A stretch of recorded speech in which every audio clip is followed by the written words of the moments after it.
My name is Gombu Payum and I like English subject and I want to become a singer in my life and I am class 1. हम है गोलो इन्या और हम आज मेरा फेवरेट सब्जेक्ट इंग्लिश है और हम आगे जाके सिंगर बनेगा और हम क्लास 2 है और मेरा डिस्ट्रिक्ट का नाम जो पकिकेसन डिस्ट्रिक्ट है।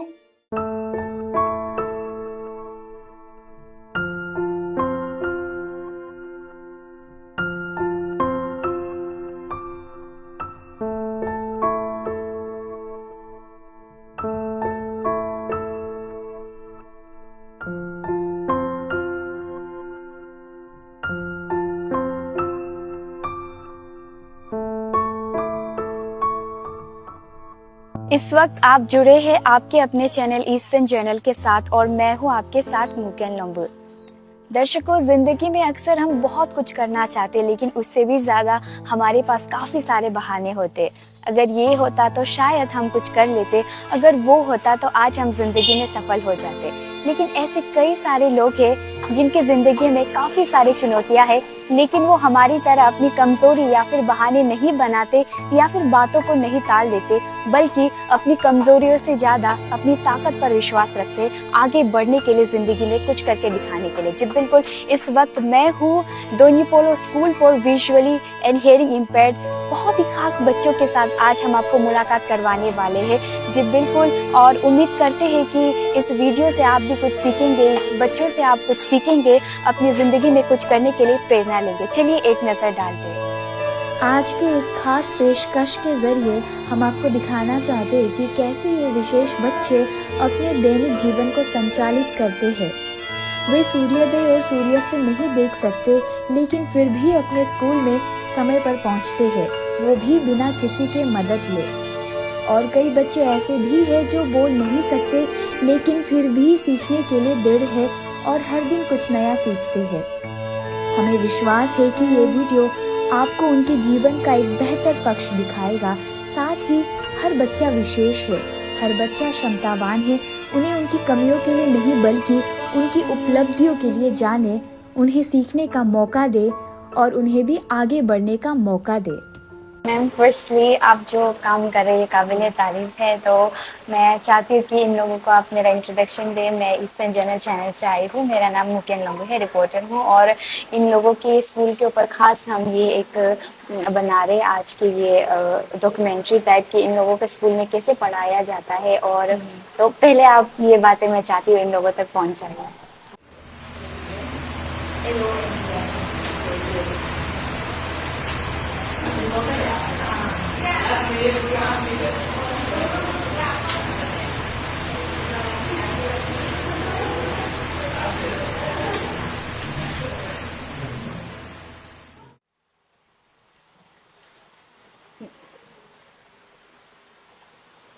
Like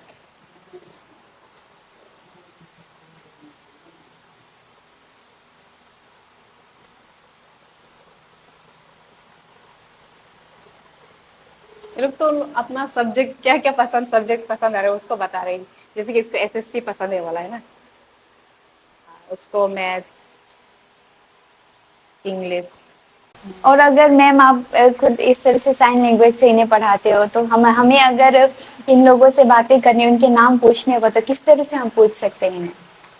जैसे अगर व्हाट इज योर नेम पूछना चाहेगा ना, व्हाट इज योर नेम ना, नेम आप भी कर सकते हैं। जी बात, जी बिल्कुल।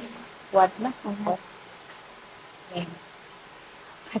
तो ये आपको अल्फाबेट, जैसे कि ये RI JU रिजू, MURI रिजूमुरी और रिजूमुरी। हाँ, तो ये अल्फाबेट ABCD ना, ऐसे अल्फाबेट होता है, 1 2 3 नंबर होता है। तो इन लोगों वोकेशनल ट्रेनिंग भी दिया जाता है ना, ये अपार्ट फ्रॉम एकेडमिक। जी बिल्कुल मैम, आप बता सकते हैं हमारे दर्शकों को किस तरह से होता है? जैसे यहाँ पे पेपर रिसाइकलिंग ना, ये पीछे में है, ठीक है, वहाँ पे पेपर रिसाइकलिंग यूनिट भी है। तो जैसे कि मंडे टू फ्राइडे हम लोग का क्लासेस होता है and Saturday and Sunday school बंद रहता है ना, तो सैटरडे में सोशल सर्विस भी करवाता है और कभी या फिर ये पेपर रिसाइकलिंग यूनिट में ले जाता है। और फिर वो हॉस्टल में हम लोग का गर्ल्स के लिए क्राफ्ट वगैरह ना हम लोग को है, टेक्सटाइल वगैरह भी सिखाता है, टेलरिंग, हाँ टेलरिंग भी सिखाता है।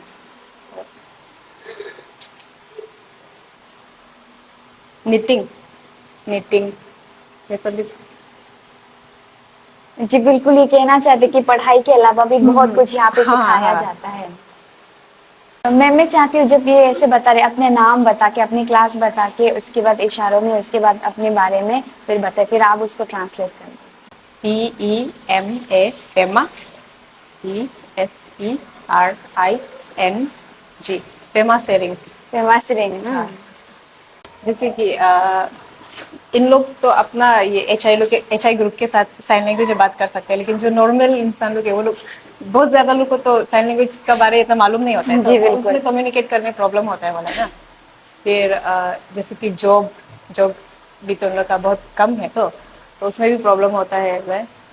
जी बिल्कुल, उन्होंने जैसे कि कहा कि आम लोग नहीं समझ पाते, तो क्या ये लोग भी चाहते कि आम लोग भी इन लोगों की जो साइन लैंग्वेज है वो सीखे, और साथ ही इतने छोटे बच्चे अपनी क्लास से ही कहा था ये, फिर भी अभी से वो जॉब के लिए परेशान हो रहे हैं, तो क्या वो सरकार को इस वीडियो के, हमारे चैनल के जरिए कुछ संदेश देना चाहोगे कि उनकी तरह भी बच्चों के लिए और ज़्यादा अपॉर्चुनिटी क्रिएट करें इस तरह से? हाँ, अगर अरुणाचल गवर्नमेंट ना जो जॉब रिजर्वेशन है उन लोग का अभी तो कितना 3% बढ़ा दिया है, तो लेकिन और अगर बढ़ा देने से इन लोग के लिए ठीक रहेगा, क्योंकि और प्लस इन लोग का हायर एजुकेशन भी यहाँ पे नहीं होता है, क्योंकि यहाँ हम लोग का स्कूल में सिर्फ 10 तक ही है ना, तो ज़्यादातर तो हायर एजुकेशन के लिए बाहर स्टेट ही जाते हैं। बाहर स्टेट जाकर तो किसी किसी का फाइनेंशियल प्रॉब्लम भी होता है ना, तो उसी के कारण प्रॉब्लम बहुत चैलेंजिंग तो है उन लोग के लिए लाइफ जो। हमारे साथ ही बहुत ही खास बच्चे और इन बच्चों के टीचर भी हमारे साथ है। आपका बहुत बहुत स्वागत है ईस्टर्न जनरल चैनल पर सर। तो मैं चाहती हूँ कि इन बच्चों के बारे में आप बताइए, कौन सी क्लास में है और इनकी पढ़ाई कैसे किया जाता है? एक्चुअली मैडम, ये जो बच्चे बैठे हुए हैं ये मतलब अलग अलग क्लास का है। तो स्पेशली ये रूम जो जब शुरुआत में आते हैं इसको इंटरवेंशन क्लास बोला जाता है। तो क्या इंटरवेंशन क्या होता है ये क्लास? इंटरवेंशन में क्या होता है कि कुछ बच्चे जो बहुत लेट से आता है एज होने के बाद में, तो इन लोगों को पढ़ने के लिए सबसे पहले ब्रेल जरूरी है। तो ये सोनम का केस में ले लीजिए। सोनम, आप कहाँ तक पढ़े हो?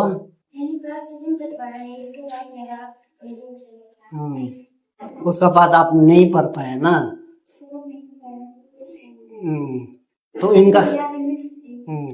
तो इनका केस में मैडम जैसे कि क्लास 7 तक पढ़ा हुआ है, तो अभी इसको BI क्लास में लेने के लिए इनको ब्रेल जरूरी है। तो सबसे पहले तो इनको ब्रेल सिखाना है, क्योंकि क्लास 1 में तो इसको नहीं ले सकते, 7 तक पढ़ा हुआ है। तो ये सीधा ना, तो बीच में 1-2 साल इनको ब्रेल का ट्रेनिंग दिया जाता है, जिसको हम लोग इंटरवेंशन बोलता है। तो उसका बाद ब्रेल सब ये सब कुछ सीखने के बाद में इनका क्लास जो है 7 या 8 में क्लास बाद में हम लोग दे देते हैं उनको। तो उसी तरह से ये क्लास जो अलग अलग है, ये नीनू निकन जो सबसे जो छोटी है अभी क्लास 1 में नया, ये तो इस साल 3 महीना ज्यादा नहीं हुआ है, तो ये सब ब्रेल अभी सीख रहा है नया नया। जी बिल्कुल सर। और इन लोगों को जब पढ़ाने के एग्जाम्स भी होते हैं, किस तरह से ये देते हैं अपने एग्जाम? जैसे नॉर्मल बच्चा लोग का जैसे होता है, इन लोग का सब्जेक्ट होता है, जैसे EVS हो गया, इंग्लिश हो गया, मैथमेटिक्स हो गया, तो वो सब एग्जाम जो नॉर्मल स्कूल में जिस तरह से एग्जाम यूनिट टेस्ट कंडक्ट कराता है सेम वही है। और जो कार्यक्रम जो सेम है एकदम, इन लोग का जो नॉर्मल कार्यक्रम सेम है, उसका प्लस जो इन लोग के लिए जो स्पेशल जो एडिशनल जो कार्यक्रम होता है, जिसको हम लोग एक्सपांडेड कोर कार्यक्रम बोलता है। तो एक्सपांडेड कोर कार्यक्रम में सबसे पहले आता है ब्रेल रीडिंग एंड राइटिंग, जिसमें हम लोग बच्चे को ब्रेल पढ़ना और लिखना सिखाया जाता है। और सेकेंड में आता है इन लोग का orientation and mobility training, orientation and mobility training में क्या होता है कि जब ये नया नया आता है शुरुआत में, तो इन लोग क्या होता है कि क्लासरूम कहाँ पे है, इनका हॉस्टल कहाँ पे है, कब आना है, तो ये किसी को डिपेंड होता है, किसी को इसको लेके आना पड़ता है। लेकिन जब ट्रेनिंग देने के बाद में ये लोग खुद चल के आता है। अच्छा सोनम, अभी आपको यहाँ क्लासरूम में कौन लेके आता है? तुंगी लेके आता है ना। और ट्रेनिंग होने के बाद में ये पायुम, आपको कौन लेके आता है? अकेला खुद आ सकता है ना। तो ये भी शुरू में क्या होता था कि मतलब किसी कोई लेके आना पड़ता है। हाँ, सीधा ना। तो ट्रेनिंग देने के बाद में ये लोग खुद चल के आता है, क्योंकि उनको डिपेंडेंट होना नहीं पड़ेगा। अगर कहीं भी जाना हो, अगर इनको ओरिएंटेशन मोबिलिटी ट्रेनिंग दिया जाए तो खुद से चल सकता है।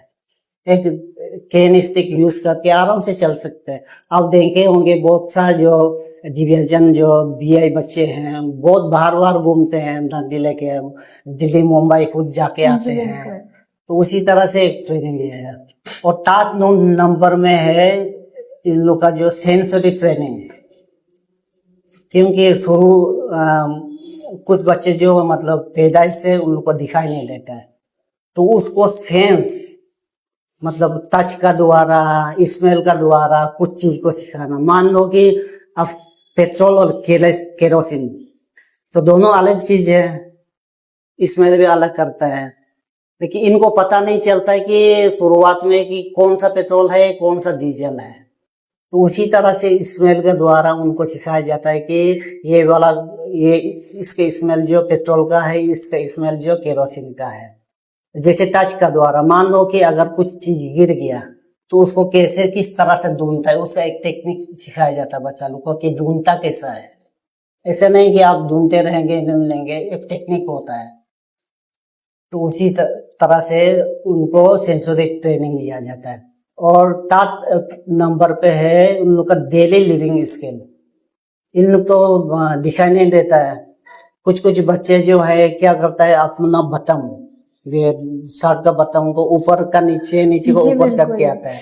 उनको जैसे शूज का लेस बांधना हो, जैसे कोम करना, ब्रशिंग कैसे करता है, तो उन लोग को ज्यादातर पता नहीं क्योंकि वो देखा नहीं है। तो उसी तरह से उन लोग को डेली लिविंग स्किल में ये सब सिखाया जाता है कि कोम किस तरह से करना है, नेल कैसे काटना है, और ये शूज लेस को आप कैसे बांधना है, बटन कैसे लगाना है।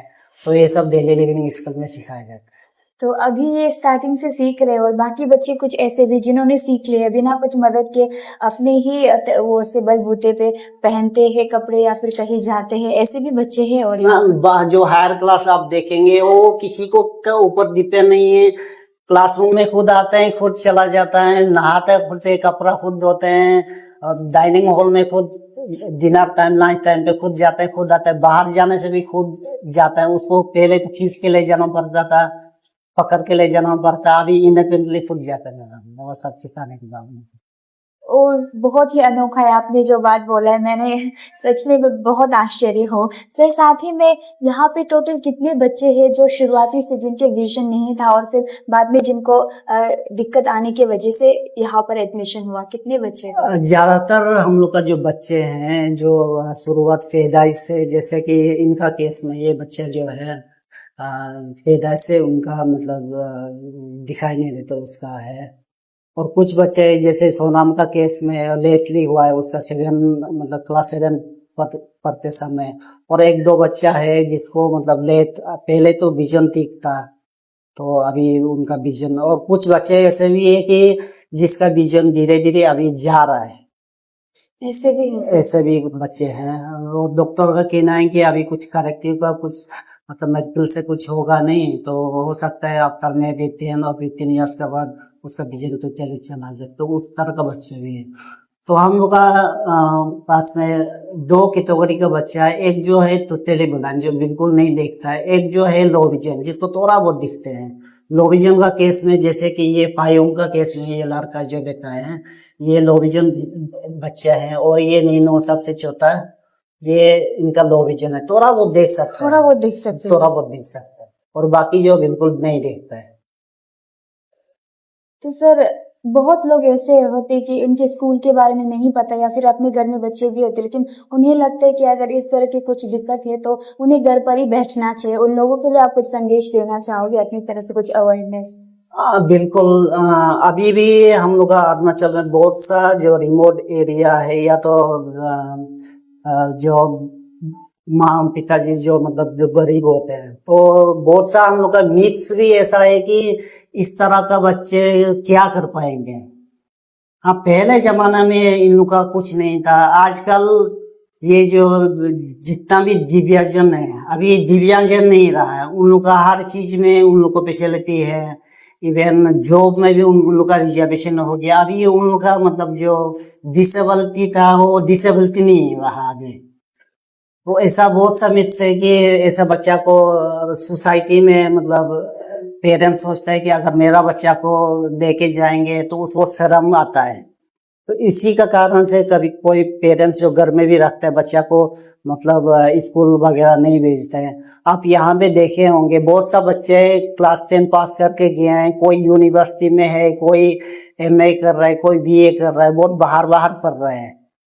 तो ऐसा कुछ नहीं है। अगर कोई इस तरह का, अगर कोई भी गांव में या बस्ती में इस तरह को कोई बच्चा है तो ये स्कूल में लेके आइए। इन लोग का फ्यूचर बहुत ब्राइट है, आगे बहुत जाके अच्छा एक नागरिक बन सकते हैं। जी बिल्कुल सर, आपकी बातों से बहुत ही सहमत करती हूँ मैं। साथ ही इन लोगों के लिए कैसे यहाँ पर फीस कैसे रहता है, कैसे, और क्या हॉस्टल है, डे स्कॉलर से भी आते हैं बच्चे, किस तरह से फैसिलिटीज होते हैं? मैडम, सब बच्चे हॉस्टलर हैं और फीस का नाम पे बच्चों लोग से 1 पैसा नहीं लिया जाता है। ये पेमा खांडू गवर्नमेंट से हम लोग कॉर्पस फंड दिया हुआ है, तो उसी के इंटरेस्ट से ये बच्चा लोग का खाना पीना जितना भी है सब कुछ फ्री है। इवन पेन पेंसिल जितना भी जो टीचिंग मटेरियल्स है, इनको सब साबुन वगैरह खाना पीना सब फ्री है। और ये एडमिशन का फीस का रूप में उन लोग से 1 पैसा नहीं लेंगे, सब कुछ फ्री है। फ्री है, बिल्कुल सब फ्री है। ये बड़ी अच्छी बात है। मेरा नाम सोनम सचन है और मैं पहले क्लास 7 तक पढ़ता था नॉर्मल में। आगे देखिए मेरा आइस प्रॉब्लम हो गया है, फिर आगे मैं यहाँ पे इंग्लिश स्टूडेंट है, यहाँ में पढ़ाई कर रहे हैं। तो आगे हमको मेरा फेवरेट सब्जेक्ट मैथ्स है और आगे जाके अच्छा मतलब मेरा जिंदगी में अच्छा होने से हम पढ़ाई करके कुछ अच्छा इंसान बन के हम लोग का तरह जो मतलब बच्चा लोग होते वो लोग को ही देखेगा, वो के सोच रहे। Very good. My name is Gombu Payung and I like English subject and I want to become a singer in my life, and I am class 1 and I am class 2 and I am from Nongsa district. हम है गोलो इन्या और हम आज मेरा favourite subject English है और हम आगे जाके सिंगर बनेगा। और हम क्लास 2 है और मेरा डिस्ट्रिक्ट का नाम जो पकी केसंग डिस्ट्रिक्ट है। और हो गया, thank you. EGGS FISH fees, HOUSE house, GUN gun. अच्छा, ये स्पेशली मैं थैंक्स बोलना चाहूँगा इस्तान जर्नल को। और मेरा एक जितना अरुणाचल का जो वासी या पेरेंट्स है, जो जितना भी जिसका बच्चे जो दिव्यांगजन कैटेगरी में आता है, तो उनसे मेरा एक अपील रहेगा कि अगर कहीं पे भी अरुणाचल के कहीं भी कोना अगर कोई इस तरह का बच्चा है जो देख नहीं सकता है या तो सुन नहीं सकता है, तो आप लोग कोई चिंता करने का जरूरी नहीं है। हमारा यहाँ पे ईटानगर में चिंपू में Donyipolo mission school for the hearing and visually impaired school है। यहाँ पे आप अपना बच्चा या किसी को पहचानता है तो लेके आइए। यहाँ पे एजुकेशन सब फ्री है और यहाँ से बहुत सब बच्चे क्लास 10 पास कर गए हैं और बहुत ही अच्छा पढ़ रहे हैं। ऐसा नहीं है कि इन बच्चा पढ़ नहीं लग सकता है, लिख नहीं सकता है, लेकिन पढ़ सकता है, लिख सकता है, आगे जाके बहुत एक ऑफिसर भी बनेगा। तो अगर आप लोग का कहीं जान पहचान अगर कोई इसी तरह का बच्चा है तो यहाँ पे लेके आइए।